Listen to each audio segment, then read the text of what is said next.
మరో breaking news చూస్తున్నాం. Telangana phone tapping కేసులో మరో సంచలనం వెలుగులోకి వచ్చింది.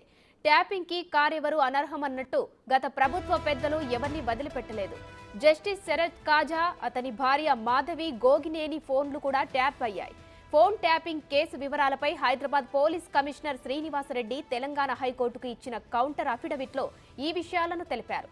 హైకోర్టు న్యాయమూర్తి ఫోన్ ట్యాప్ అయిందన్న సమాచారం తమకు ఎలా వచ్చిందో వివరిస్తూ పోలీస్ కమిషనర్ 40 పేజీల కౌంటర్ అఫిడవిట్ను హైకోర్టుకు సమర్పించారు.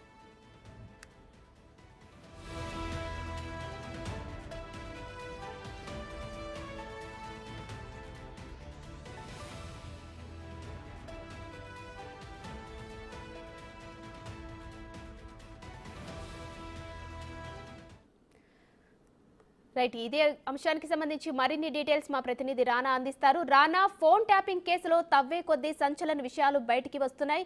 ఇప్పుడు ప్రధాన న్యాయమూర్తి పేరు కూడా ఇందులో వినిపిస్తుంది. ఆయన భార్య ఫోన్ కూడా ట్యాప్ అయినట్టు తెలుస్తుంది. దీనిపై అప్డేట్స్ ఏంటి?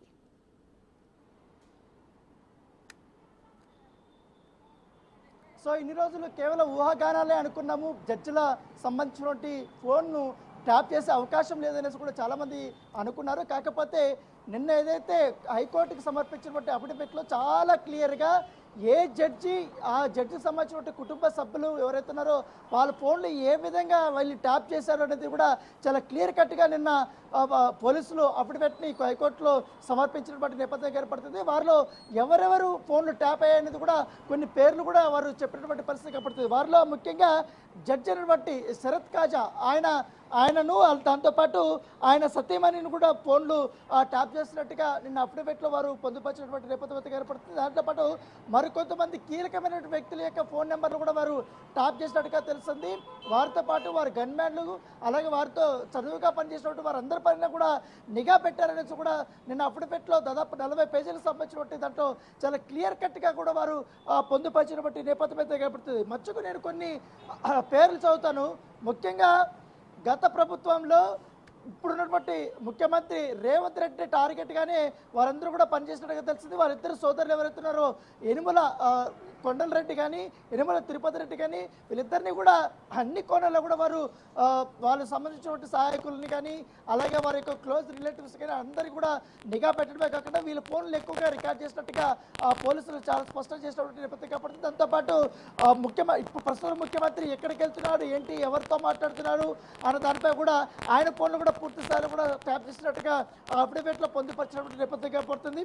వాళ్ళలో కొన్ని పేర్లు ముఖ్యంగా అనుమల రేవంత్ రెడ్డి ఒకరు, అలాగే అనుమల కొండలరెడ్డి, అనుమల తిరుపతి రెడ్డి, వినయ్ రెడ్డి, ఉత్తమ్ కుమార్ రెడ్డి ఫోన్ కూడా ట్యాప్ అయింది. అలాగే పొంగులేటి శ్రీనివాస్ రెడ్డి, ఈటల రాజేందర్, ఈటల నితిన్, ధర్మపురి అరవింద్, శివధర్ రెడ్డి. ఇప్పుడు శివధర్ రెడ్డి అని ప్రస్తుత ఇంటెలిజెన్స్ చీఫ్, ఆయన ఫోన్ కూడా ట్యాప్ చేసినట్టుగా దాంట్లో చెప్పారు. దాంతో AR Srinivasu, Raghavender Reddy, M Ramesh Reddy, Ronald Ross.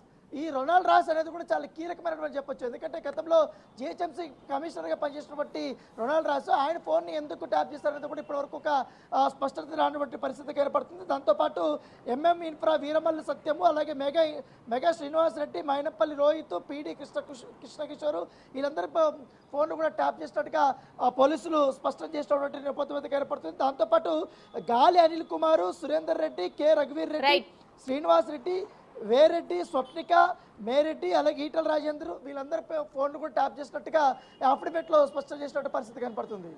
Right, thank you Rana.